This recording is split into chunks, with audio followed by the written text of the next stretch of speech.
Well, Russia strikes back right after Donald Trump bombed Syria. Putin did the unthinkable. Danny Gold, Liberty Writers News, reports that Donald Trump did something Obama was always too afraid to do after he saw the horrible attack in Syria. He decided to strike back. They state, as you know, Donald Trump bombed the Homs airfield, where much of the Syrian Air Force is based, with numbers, some reports saying 54, other reports saying 58 Tomahawk missiles. That is a massive barrage of force. They're right here, the whole nation cheered, but Russia was furious, absolutely furious. That's when Vladimir Putin decided to strike back. Putin, they write here, has called off the peace treaty of the United States and Russian troops. According to Putin, the airstrikes by the U.S. broke international law.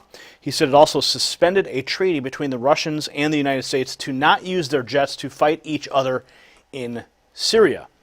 Now, I would argue that we weren't technically fighting Russian jets in Syria. We were fighting Syrian jets, albeit there wasn't even a declaration of war to do so. So there's quite an uproar of debate going on inside the United States over the constitutionality of these actions, and presidential war powers now being called into account.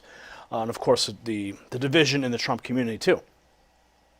They're right here, Russia has now called on the United Nations to take action against Trump and the United States. They're right here, the problem, however, is that the United Nations hates Assad, and so there's no way that is going to happen. Of course, they write here, even Russia has its limits with support for Assad.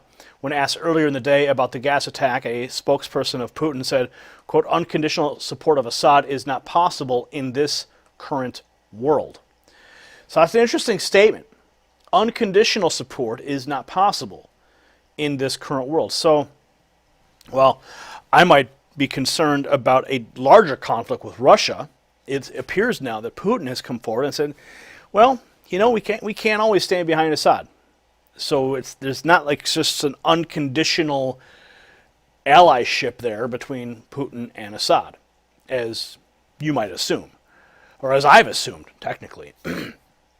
So I think here this statement speaks volumes and actually gives me a little bit of peace of mind moving forward, thinking that, well, maybe we're not going to spiral out of control into some big, larger conflict with Putin. However, Vladimir Putin's naval forces did send a destroyer out to the Mediterranean, where our naval vessels were that launched those cruise missiles. So that is a confrontation that, of course, is inevitable, but it's probably just going to be a big stare down. Nothing really will come of it. It's just like, hey, we're here, you're here, everyone play nice, okay? That's probably what this is really all about. So who knows what will happen next? Are we going to be going to war? Is World War III on the horizon? I don't know. I hope not. But this last statement by Putin does give me a little bit of peace of mind, saying that he's not 100% behind Assad, which means he's willing perhaps to throw Assad under the bus in order to maintain a larger peace with the United States. So, what are your thoughts? Comment below. Subscribe for updates. If you like what we're doing, give us a thumbs up and share this report on your social networks. For the Next News Network, I'm Gary Franchi. You possess the power to impact the global narrative.